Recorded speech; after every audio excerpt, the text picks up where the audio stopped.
안녕하십니까. 부동산을 잘하는 아빠 부자라빠입니다. 오랜 직장 생활을 마치고 은퇴를 하니 상가에 대한 관심이 좀 많아지게 됩니다. 나름 나이 60이 다 되도록 직장 생활을 했지만 이제는 그 100세 시대이다 보니까 월급쟁이가 아닌 그 두 번째 직업을 가져야 하겠기에 이것저것 살펴보다 보니 자신이 무언가 장사를 하겠다고 아무 건물에다 대고 차릴 수가 없다는 것을 알게 되었습니다. 건축물은 나름의 용도가 있고 그 용도에 맞추어서 할 수 있는 업종과 할 수 없는 업종이 있습니다. 나름 상권 분석하고 상가 계약까지 다 했는데 용도가 맞지 않아서 허가가 나지 않음에 따라 사업을 전개할 수 없다면 좀 황당하게 될 것입니다. 오늘 부자라빠의 상가 공부하기 파트 4에서는 건축물의 용도 분류와 용도의 변경에 대해서 알아보도록 하겠습니다. 건축법 제2조를 보면 건축물이란 토지에 정착하는 공작물 중 지붕과 기둥 또는 벽이 있는 것과 이에 딸린 시설물을 지하나 고가의 공작물에 설치하는 사무소, 공연장, 점포, 차고, 창고, 그 밖에 대통령령으로 정하는 건물을 말한다고 합니다.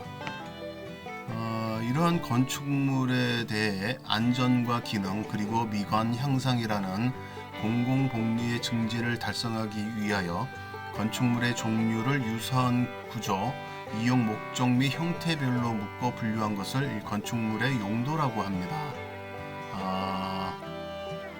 그리고 관리를 위한 건축물 대장이 있고 이 건축물 대장에는 건축물의 용도가 기재되어 있으므로 만약에 건축물 대장이 없는 건물이면 이것은 무허가 건물이라고 보시면 됩니다. 지난 시간에 건축물의 용도가 29개라고 했는데 그 29개의 용도는 건축법 시행령상에 9개의 시설군 안에 속하게 되어 있습니다. 그 9개의 시설군과 29개의 용도를 표로 한번 정리를 해 보았습니다. 표를 보면 일목요연하게 정리가 된 것을 알 수 있습니다. 그런데 세상살이가 그렇게 단순하지만은 않습니다. 살다 보면 원래 사용 승인을 받은 것과 다른 용도로 변경을 할 필요가 생기게 됩니다. 그래서 그 건축물의 용도를 변경하고자 하는 사람은 국토교통부령으로 정하는 바에 따라 특별자치시장, 특별자치도지사, 시장, 군수, 구청장의 허가를 받거나 신고를 해야 합니다. 그리고 같은 시설군 안에서 용도를 변경하려고 하는 사람은 역시 마찬가지로 국토교통부령으로 정하는 바에 따라서 지방자치단체장에게 건축물 대장 기재 내용의 변경을 신청해야 합니다. 여기서 건축물의 그 용도 변경이란 건축물의 사용 용도를 변경하는 행위를 말하는데 네 가지로 구분을 할 수가 있습니다. 첫째, 허가 대상은 하위군에 속하는 용도를 상위군에 해당하는 용도로 변경하는 것이고, 둘째, 신고 대상은 상위군에 해당하는 용도를 하위군에 해당하는 용도로 변경하는 경우입니다. 아무래도 위로 올리는 것은 엄격해서 허가를 받아야 하고 아래로 내리는 것은 신고만 하면 된다는 것 같습니다. 세 번째는 건축물 대장상의 기재 내용을 변경 신청하는 것인데 같은 시설군 안에서 용도를 변경하는 경우와 같은 종 근린생활시설 중에서 규모가 정해져 있는 용도를 규모가 정해지지 않은 용도로 변경하려는 경우로 나누어 볼 수 있습니다. 네 번째는 그 건축물 대장 기재 내용을 굳이 변경 신청 안 해도 되는 경우입니다. 이 용도 변경 시 검토되는 것은 용도 지역과 용도 지군에 허용되는 건축물 용도별로 규정된 피난 설비, 주차장 설치 등이 각각 기준이 다르기 때문에 원칙적으로 그 용도 변경은 용도 지역과 용도 지군에 허용된 건축물 여부와 시설 기준을 충족할 경우에만 허용이 됩니다.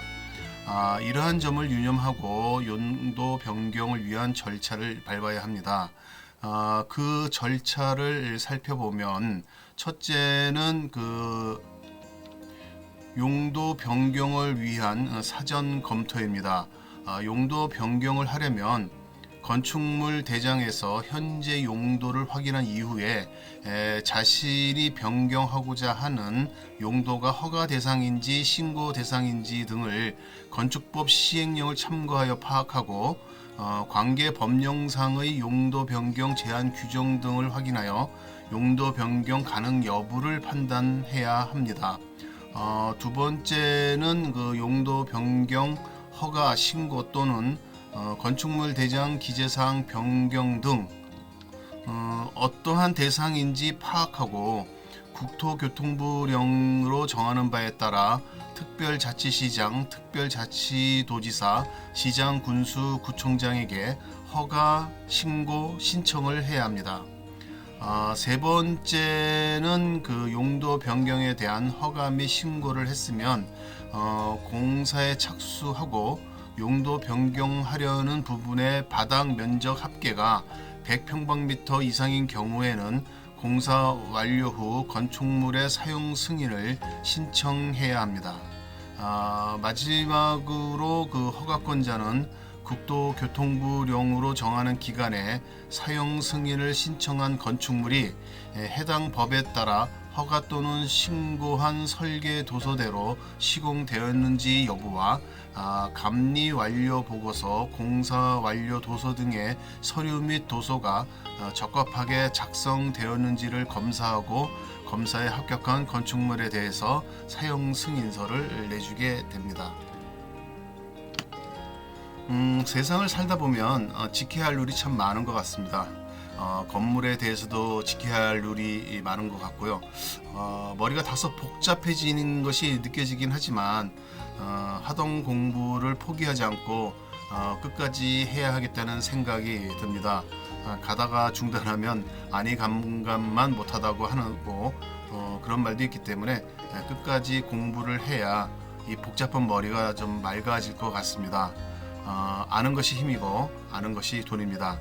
다음 시간에는 상가 건물과 위반 건축물에 대해서 좀 알아볼 생각입니다. 계속 관심 가지시고 구독해 주시기 바랍니다. 구독 신청과 댓글은 저에게 힘을 줍니다. 감사합니다.